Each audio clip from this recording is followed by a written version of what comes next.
श्रीमद् भागवत महापुराण के अनुसार परमेश्वर श्री हरि ने अक्षय तृतीया को हयग्रीव अवतार लेकर वेदों की रक्षा की।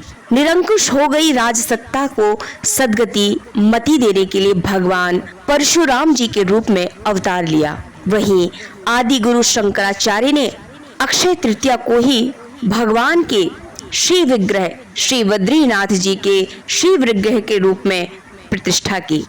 अक्षय तृतीया तिथि को ही श्री बद्रीनाथ धाम के मंदिर कपाट जन सामान्य के लिए खोल दिए जाते हैं। कौरव पांडव के मध्य जो धर्म अधर्म को लेकर महायुद्ध हुआ, उसका विराम अक्षय तृतीया को ही हुआ था।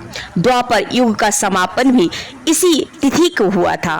दो ग्रंथों धर्म सिंधु और निर्णय सिंधु के अनुसार इस दिन से जिस कार्य का शुभारंभ किया जाता है वह सिद्ध और अक्षय हो जाता है। इसलिए इस दिन लोग दर्शन, स्नान, दान और पुण्य लाभ प्राप्त करते हैं।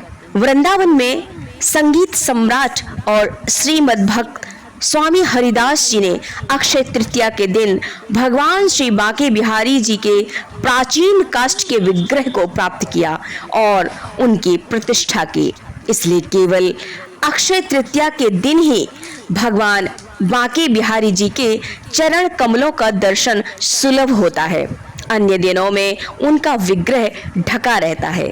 स्कंद पुराण और भविष्य पुराण में लिखा है कि अक्षय तृतीया को महर्षि जमदाग्नि की धर्म भार्या रेणुका जी के गर्भ से भगवान नारायण परशुराम जी के रूप में प्रकट हुए, जो जन्म से ब्राह्मण थे किंतु कर्म से उन्होंने क्षत्रियोचित कार्य किए थे। पथभ्रष्ट और निरंकुश हो गई राजसत्ता पर अंकुश लगाकर उसे लोकहित में समुचित दिशा दी। परशुराम जी की माता रेणुका जी और विश्वामित्र की माता सत्यवती जी ने पुत्र प्राप्ति की कामना से व्रत उपवास किया। व्रत पूर्ण होने के बाद प्रसाद लेते समय ऋषि ने जो प्रसाद दिया वह संयोग से परिवर्तित हो गया, जिसके प्रभाव से परशुराम जी ब्राह्मण होते हुए भी क्षत्रिय स्वभाव के थे और क्षत्रिय पुत्र होने पर भी विश्वामित्र महर्षि कहलाए।